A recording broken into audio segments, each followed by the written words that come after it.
The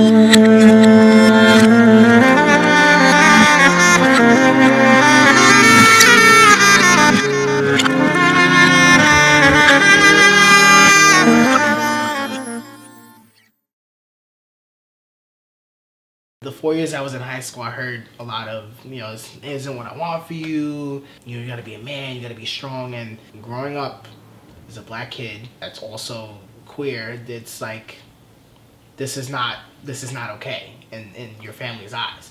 And even to this day, I understand my brothers love me and everything, but I know they've got some feelings toward me about my life and how I live my life, and that's okay, and I love them too. They don't have to agree with me 100%, but I still love them, and that's what's so hard, because it's like you're expected to be like this macho man, to have kids and make sure you do it the right way, and then when you do different from what people are expecting of you, then it's like people are disappointed. I feel like we're so consumed with impressing other people, or sleeping with someone, or just not really in tune with who we are, because we're fighting an outside battle at the same time, that we don't open our hearts up to really fall in love with someone. We just want to be satisfied and keep it moving. Because it was saying, hey, you know what, let me just fit in. I'm friends with people in school, and I guess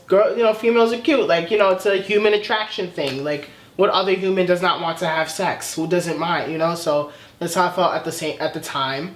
And I felt like I had to carry the relationship, and everything would be fine, and everything was fine. And when I couldn't do it anymore personally, that's when I decided, you know what, I'm going to do what I want to do, and I met someone who I want to be with. So I really don't care, and then that's what made it hard, because then it's like you're being told by your family all types of things that no person should ever have to hear. So it's a roller coaster. When you have a child, you have to make it work. Someone's depending on you. So I felt like making it work not only meant that I provided for him financially, but that I provided for him home with a mom and a dad, and looking at that. And I felt like that was a lot of pressure on me, because that's not necessarily what I felt like doing. I felt like supporting him and raising him to be a great individual, but at the same time, I felt like maybe I don't want to be with his mom. Maybe I don't want this kind of like, monotonous type of life. Like, that's not something I was looking for. School was pretty much a done deal, because I gotta work. Now I have to probably be with her for real. Like, this is not just a trial phase. Like, this, you're going to be here. So that's what was going through the back of my mind. And also I just thought about, how can I make a family? Like, how can I keep a family together? That's all I thought about at that time. So that was pretty hard, because there was a lot of pressure being put on a confused 19-year-old kid at the time, because that's how old I was. And it's like, now what? Once I started meeting different people at work, or reconnecting with old friends that I used to speak to, that's when I just talking and just letting my feelings out, that's when I realized that this isn't worth it anymore. I do love my son though, and being a father is the number one thing to me, but putting on a show of something that I don't completely feel comfortable doing, that was the straw that broke the camel's back. When we first met, he said, I have a child and I'm with his mother. Right there and there, I was like, I'm not gonna just not be with him because he has a child. The connection was like really strong. Those 3 hours meant something. Like, we didn't just, go straight to the point, and he didn't just leave right away. He stood there, so I felt like a deep connection. And I was like, you have to, like, you're not gonna be playing with my head. So I said, I have strong feelings, and I think I love you, so it's either you get with it or don't. Like, you're not gonna be playing, we can't see each other no more. Cause now I'm getting attached, and I was getting like OD attached, like really attached. Like, it came to a point that while he was with his baby moms here, and he would sneak and text me, and he'll be like, oh, you can't text me at a certain time. After he said that, it was times that he was texting me at the times that he didn't want me to text him, while he was here doing whatever with the baby and stuff. After that, I just told him, I said, you gotta tell him, you gotta make up your mind now, because I'm not gonna be getting in all these feelings and then be a rebound. What's the dynamic between you and Aiden? I consider him my son. I love that child, like, since day one. Like, he's my first priority before Nick. I took a chance giving myself to him because he could have turned and said, I don't want you anymore. Yeah, I don't want to talk to you I think anymore. it's about chances. If you don't give anybody a chance, then things won't always work.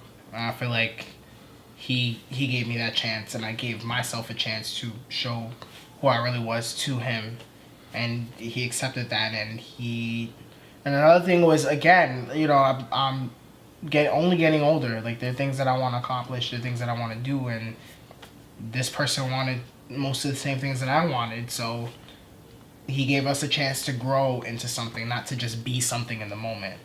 So that was really important. We fight, we bicker over dumb stuff. I get mad when he doesn't wash the dishes or doesn't help me do laundry or something like that. But we're at this point where it's not about, you know, whether we love each other or not. It's about, you know, how far are we going to go together into the future. So that's what it's pretty much changed to now. It's thinking about, you know, what do we want when we're 30? What do we want when we're 40? What do we want our kids to do? Like, where do we want to live? Like, what kind of home do we want? So these are the things that are starting to come about now that maybe weren't there even 2 years ago. They were mainly thinking of, yeah, I love him, but is it gonna work? And we know this is going to work, honestly speaking. But now it's like, where do we want to be in 20 years from now? When did you realize that you guys wanted to marry each other? I think one day it came to me really when I was looking at him play with Aiden and him talking about, oh, what I have to get Aiden or what we have to do. And I said, why would I want anything else but this? Like, isn't this what you've been looking for? So, like, let's go, just do it. So I thought that the wheels started turning. I'm like, all right, let's get this going. Let's get this ring going. Let's think about how we're gonna do this on vacation. And I just did it. If that person speaks to who you are as an individual inside, open yourself up to that and just allow yourself to be in it. And then I think that'll get you a long way. Find someone that's wanting to grow, that someone that's not stuck or idle, or, you know, even if they're not sure what they want to do, even if they're constantly moving forward or figuring out new things to do, just make sure that someone that you know, that you guys are on the same page together with. And if you can do that, then I feel like it'll work. You guys have to really trust in each other and understand each other, and also open up. One thing I would say, there's no oh, he's femme, he's mask, none of that. We're men. We love each other. We're human. Shit, I like baseball. He likes love and hip hop, and we're people. Like, we chill. We're fun people. We do everything that everybody else does, that any other normal married couple would do, except we're just two men and we have a child. That's it. I'm not looking to be special or to be face of a movement. I'm just looking to be recognized, to say for people that are out there like me that, hey, we're people.